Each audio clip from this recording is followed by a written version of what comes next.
ඊළඟ ළමයි සෙනර් වෝල්ටියතා VZ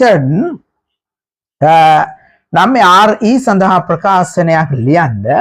එතකොට මෙතන වෝල්ටියතාව VZ. එතකොට මෙතෙන්ට වෙනකම් VZ. එතකොට මෙන්න මෙතන වෝල්ටියතාව ළමයි VZ වඩා පොඩ්ඩක් අඩුයි 0.7ක් අඩුයි සිලිකන් නිසා. නමුත් අපි 0.7ක් කියලා ලියන්න එපා.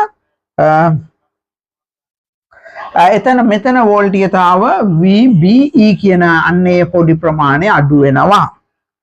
හරි. එතකොට අපෙන් අහන්නේ මෙන්න මේ හරහා ධාරාව ඒව සම්බන්ධය අපි ලියමු. යාට V සමානයි IR දැම්මොත් V කියන්නේ ළමයි මෙතන වෝල්ටියතාව VZ ඍණ VBE සමානයි IE කියන්නේ මෙතන යන ධාරාව වරක් V සමානයි IR RE.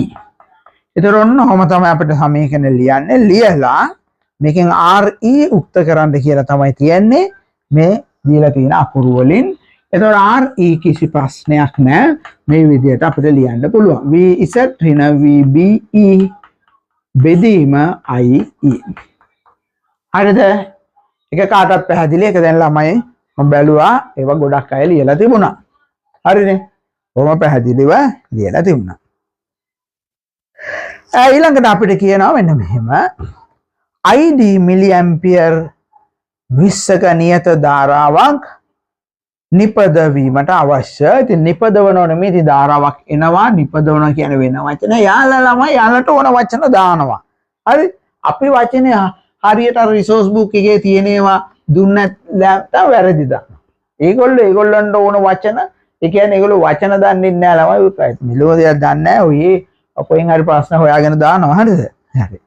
ID මිලි ඇම්පියර් 20ක් නියත ධාරාවන් නිපදවීමට අවශ්‍ය RE සඳහා සුදුසු අගයන් ගණනය කරන්න VZ 5.7ක් ලෙස ගන්න.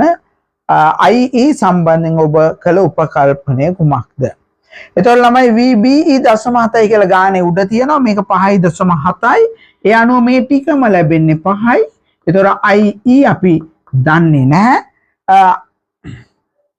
IE කියන්නේ මිලි ඇම්පියර් 20යි. එතකොට 20 වැඩි කිරීම 10 ඍණ 3යි. ඕක තමයි RE. හරිද?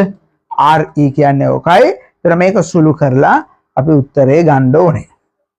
මෙතන උපකල්පනයක් කරා. මොකද්ද උපකල්පනය? තමයි සාමාන්‍යයෙන් මෙන්න මේ ධාරාවට වඩා චුට්ටක් වැඩි. මොකද හේතුව මේ IE කියන ධාරාව ළමයි ලැබෙන්නේ IB ධන IC ගෙන්.